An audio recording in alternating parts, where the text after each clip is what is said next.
দাড়িপাল্লা মার্কা, এটা কোরআন থেকে নেওয়া।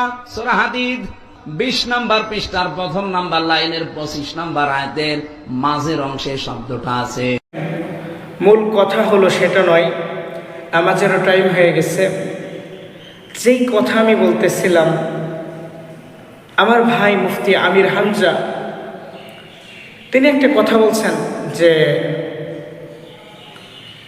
দাড়িপাল্লা কোরআনের আয়াত। তো এইটাই যে আমাদের মতন সাধারণ মানুষের কিন্তু একটা ভুল ধারণা। দেখি অনেক মানুষ বাজে কমেন্ট করছে, কি রে হুজুর কোরআন থেকে কোথায় দাড়িপাল্লা পেল?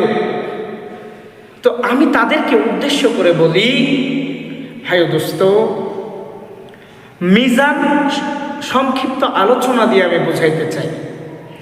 মিজান শব্দের অর্থ হলো দাড়িপাল্লা। মিজান শব্দের অর্থ কি?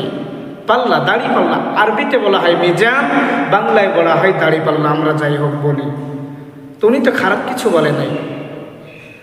উনি আরবি থেকে নিয়ে বলছেন যে দাড়ির বিষয়টা, উনি যদি মিজান শব্দটা ইউজ করতো তাহলে মানুষ ভুল সিদ্ধান্তর ভিতরে যেত না। তো ভাই দোস্ত, মূল কথা হলো এটা, আমরা প্রত্যেকটা ওলামা ইকরামকে সম্মান করব, মহাব্বত করব, ভালোবাসবো। এটা নিয়ে তো খাটাখাটির কিসের দরকার? একজন আলেমের আমার মতন তার সিরা মানুষ যদি ভুল ধরে তাহলে কেমন দেখায়?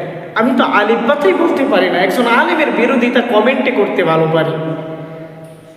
ভাই দোস্ত, এজন্য আমাদেরকে আল্লাহ রাব্বুল আলামিন সঠিকভাবে আমল করার তৌফিক দান করুক। আমিন।